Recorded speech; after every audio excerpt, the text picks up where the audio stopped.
Assalamualaikum warahmatullahi wabarakatuh. A'udzu billahi minasyaitonir rajim. Bismillah, alhamdulillah wassalatu wassalamu ala Rasulillah wa ala alihi wa sahbihi ajma'in. Ang papuri kay Allah subhanahu wa ta'ala, ang siyang tunay at tanging nag-iisang Diyos, at naway ang kanyang pagpapala, kapayapaan, pagpugay ay mapasa ating mahal na Propeta Muhammad sallallahu alaihi wasallam. Mga kapatid sa Islam, may nagtatanong kung ano ba o paano ba makamit ang khusyu sa salah.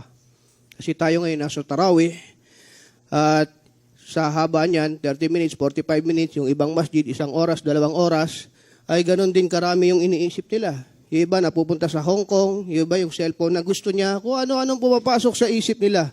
Yung promotion, yung negosyo, etc. etc. Sapatos, basketball, habang nasa Tarawih. So, paano makakamit yung khusyu? May kinalaman dito yung memory ng tao. Iba-iba memory. May iba 1 terabyte, 1 gigabyte. Meron 16 MB lang. So may kinalaman yun doon. Kasi sa dami ng activity natin, ginagawa maghapon at iniisip, baka masyadong puno yun at pag oras na ng sala, yun ang lumalabas. Ang tinutukoy ko dito, binibigyan ko ng payo, lalo na yung mga kabataan, bakit nila paggugugulan na mas maraming panahon yung mga video na walang kwenta, games, and so on and so forth na hindi nakakapakinabang sa kanila, lalo ngayong buwan ng Ramadan. Kaya tuloy, sa dami ng pinasok mo sa isip mo, at ikaw ay nasa sala, yun ang lumalabas. Ginagamit ni Shaitan, yung napanood mong video nakakatawa, yung video na haram, yung wal'iyadu billah. Hindi siya bagay sa Ramadan. Games, video na hindi bagay sa bakit? Ang Ramadan ay Shahrul Quran. Ang buwan ng Ramadan, buwan ng Quran. At least, mga Muslim, ito dapat yung pinagkakabalahan natin. Sana pagka nagkaroon ka ng bakanting oras sa buwan ng Ramadan, wala ka ibang gagawin kundi Quran. At tulungan nawa tayo ni Allah. Amin. Mga kapatid sa Islam, bilang pagpapatuloy, sinabi natin na si Ibrahim alayhis salam ay sinira niya yung mga rebulto at sinunog siya, pero hindi nagtagumpay yung mga taong gusto siyang sinugin. Kumbaga, nung panahon nila, nag-viral na si Ibrahim alayhis salam. Trending. Pinatawag siya ng hari, si Nimrod, at kinausap siya. Ibrahim, bakit ba ayaw mo maniwala sa mga Diyos namin? Sino ba ang Diyos mo? Ang sagot ni Ibrahim alayhis salam, ang Diyos ko, yuhyi wa yumit. Allahu Akbar. Ang Diyos ko, siya yung bumubuhay at pumapatay. Ang sabi nitong haring to, ako yun ah. Ako ang bumubuhay at pumapatay. Alam mo kung paano? Nagpatawag siya ng kawal at kumuha ka ika ng 2 bilanggo, dalhin mo dito sa harap ni Ibrahim, papakita ko sa kanya kung paano bumuhay at pumatay. At inutusan niya yung isa, patayin yung isa. Pumatay ako. At yung isa, patayin din yung isa. Nung akma ng papatayin, sandali, binubuhay ko pala siya. So siya ay bumubuhay at pumapatay. Ang sabi ni Ibrahim alayhis salam, ang Diyos ko, ang aking Panginoon, ay nagpapasikat ng araw sa silangan. Kaya mo ba siyang pasikatin sa kanluran? Fabuhital ladhi kafar. At natahimik ang siya na hindi mananampalataya. Parang naging kasabihan nga to sa Arabic pag nagdidebate, at napatamimi mo yung tao, fabuhital ladhi kafar.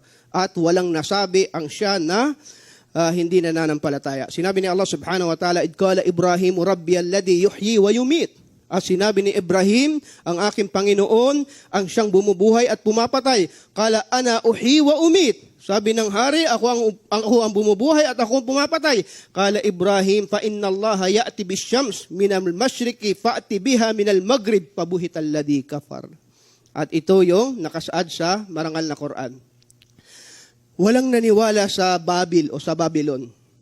Maliban sa isang babae, si Sara, na later on na pangasawa ni Ibrahim alayhis salam, at ang pamangkin niya na si Lot alayhis salam. Barakallahu fik.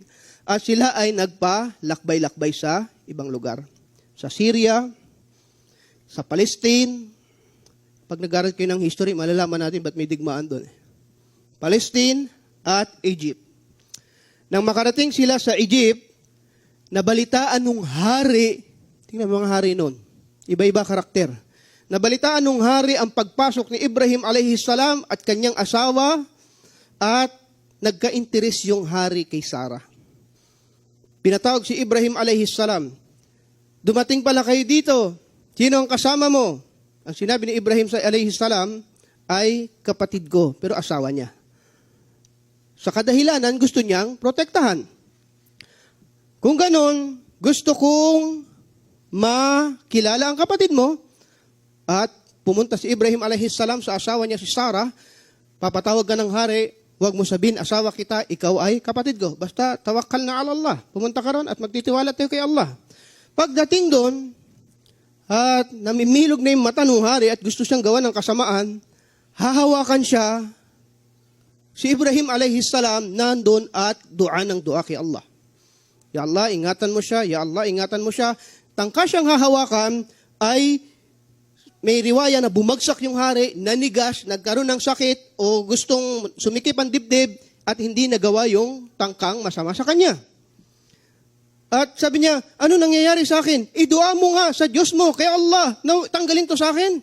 At nagdua si Sara na tanggalin sa kanya yung sakit na yon at natanggal. Alhamdulillah. Pero ginusto niya ulit. Hahawakan niya ulit at nangyari na naman yung sakit na yon. Idua mo nga kay Allah na, pangako ko, hindi ko na uulitin. Basta idua mo kay Allah. At dinuan na naman niya kay Allah, nawala na naman yung sakit na kanyang nararamdaman, yung pagkakapigil niya na gustong hawakan yung babae. Ibig sabihin, naisip ng hari, hindi ito magagalaw. Ipagdua mo na lang ako sa Diyos nyo at bibigyan kita ng regalo o gantimpala. Sino yung binigay? Si Hagar. Doon ibinigay si Hagar na isang sinasabing tagapagsilbi mula sa angkan ng hari. Take note, sinasabi si Hagar ay mula rin sa angkan ng hari pero binigay sa kanila bilang tagapagsilbi. Wallahu a'lam. At si Hagar, umuwi si Sara. Ano nangyari doon?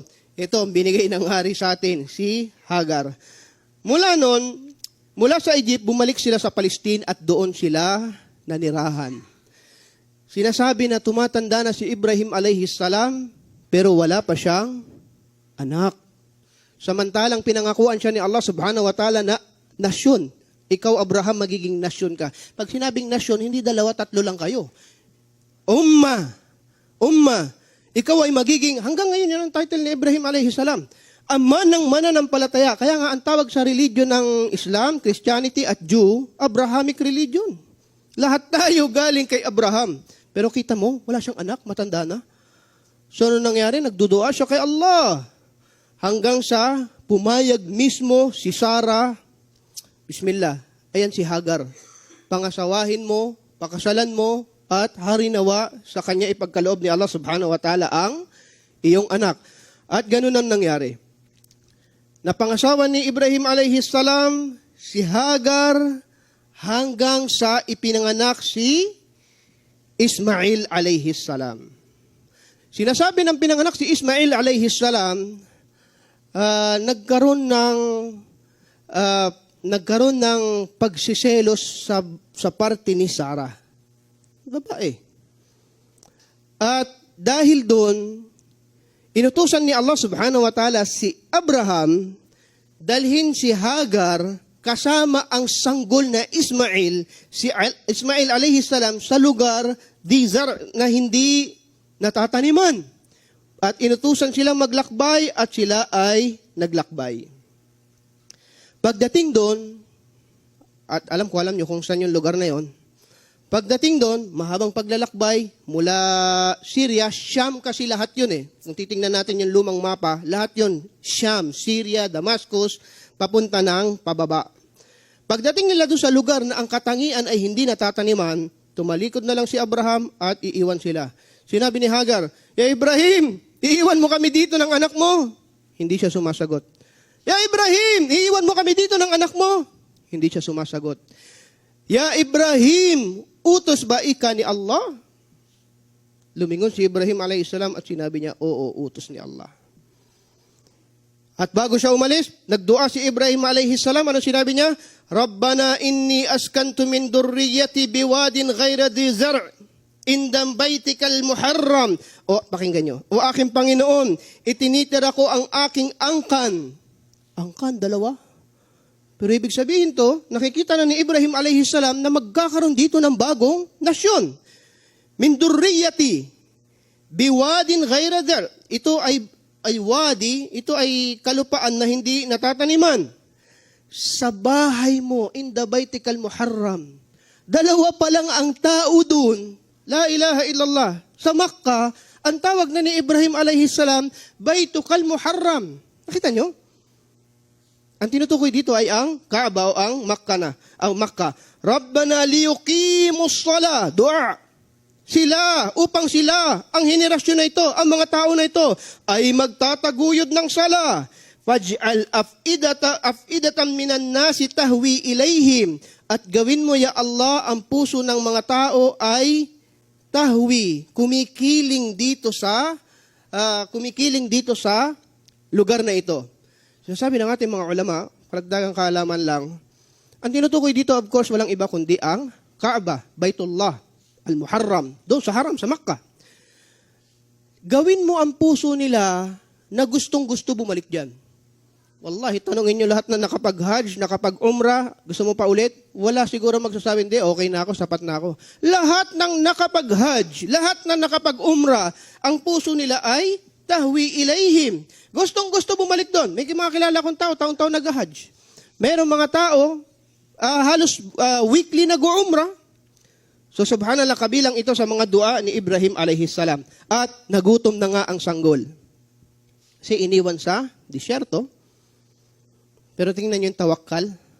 Nung sinabi ng asawa na utos ba ni Allah? Kalas. Sana magkaroon kayo ng mga asawa, tayo ng mga asawa, na pag sinabi mong ganito sa Islam, kalas, bismillah. Lagi ko itong binibigyan ng diin kasi maraming mga mag-asawa, gabayan sila ni Allah subhanahu wa ta'ala, nag-aaway pagdating sa reliyon. Samantalang ang reliyon sana yung kanilang, doon sana sila nagkakasundo. Nagutom na ang bata, ang sanggol na si Ismael. Ang nanay na si Hagar ay nagpatakbo-takbo sa dalawang burol. Anong burol? As-Safa wal Marwa. As-Safa wal Marwa. Nagpatakbo-takbo siya doon. Bakit? Humihingi ng tulong. Pag nasa burol ka, nakikita mo kung may tao sa baba. Kaya sabi ni Allah, Inna Safa wal Marwa min sya'airillah. Kabilang sa palatandaan ni Allah ay ang Safa at Marwa. Siya ay tumatakbo at nananalangin, nagdudua kay Allah, Ya Allah, tulungan niyo ako. Ang aking anak, si Ismael alayhis salam, nagugutom. At inutusan ni Allah subhanahu wa ta'ala si Jibril alayhis salam, bumaba doon, napaluin ng kanyang pakpak, ang paanan ni Ismael, at doon bumulswak ang Ma'uz Zamzam. Subhanallah. Mula noon hanggang ngayon, ang tubig doon ay tuloy-tuloy. Allahu Akbar. Nang nagkaroon ng tubig doon, nagkaroon na ng mga tao. Disyerto yun eh. Bato.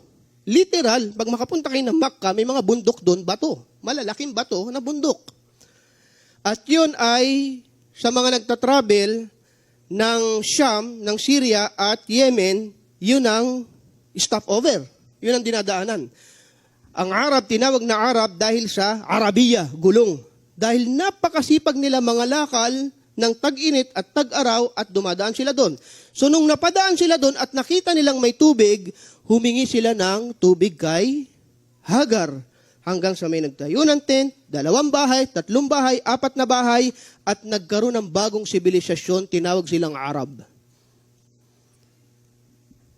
Si Ismael alayhis salam, hindi niya yun tunay na lugar dahil dinala lang siya ni Ibrahim alayhis salam doon. So ang tawag kay Ismael, Ta'arrab. Naging Arabo. Bakit? Dahil sa ang mga tumira doon ay ang mga nagtatravel ng Yemen, Sham, sila yung mga tunay na Arabo. At doon nagsimula ang sibilisasyon ng Arabo sa Makkah na kung saan doon lumabas ang Rasulullah sallallahu alaihi wasallam. Okay. ng medyo malaki na si Ismael alayhi salam. Paano malaki? Falamma balaga ma'ahu sa'i, qala ya bunay, inni ara fil manam. As-sa'i, at nang siya ay uminad na ng sa'i, ang sa'i ay paglakad ng mabilis pero hindi takbo.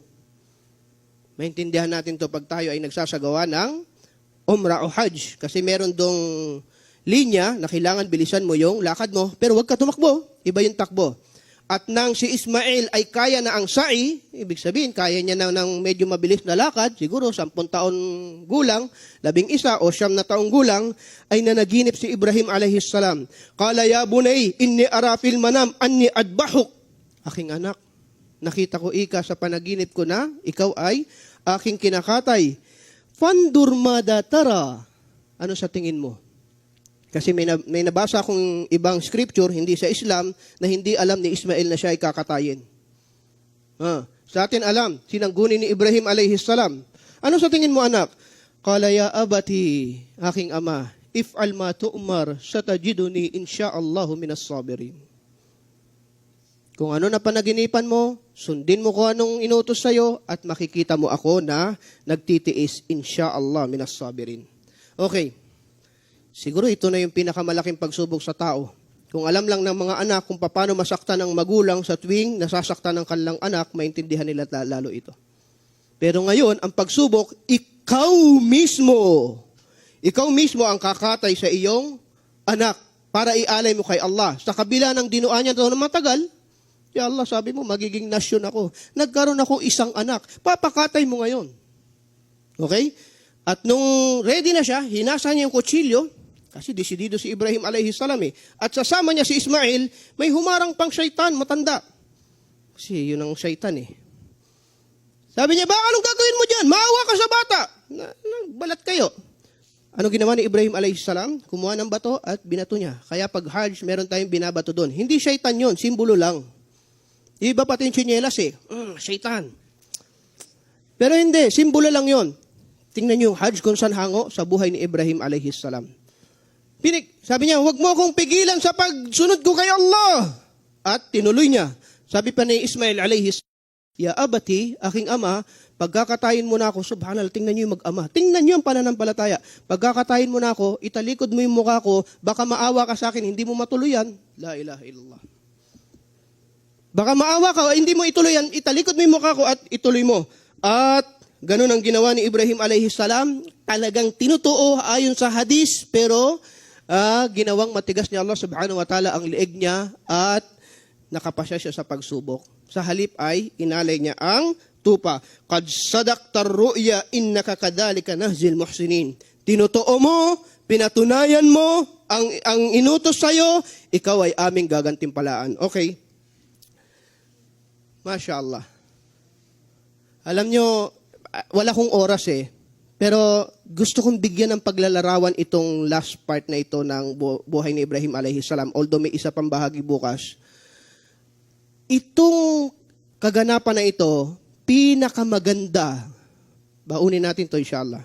Pinakamagandang paglalarawan sa salitang Muslim. Ano ang Muslim? Ito. Ang Muslim, sumusuko, tumatalima, sumusunod sa utos ni Allah. Pagkalooban nawa tayo ni Allah subhanahu wa ta'ala ng Muslim na puso sa salita at sa gawa. Amin ya Allah. Barakallahu fikum. Jazakumullahu khairan. Wa sallallahu ala nabina Muhammadin wa ala alihi wa sahbihi ajmain. Wassalamu alaikum warahmatullahi wabarakatuh.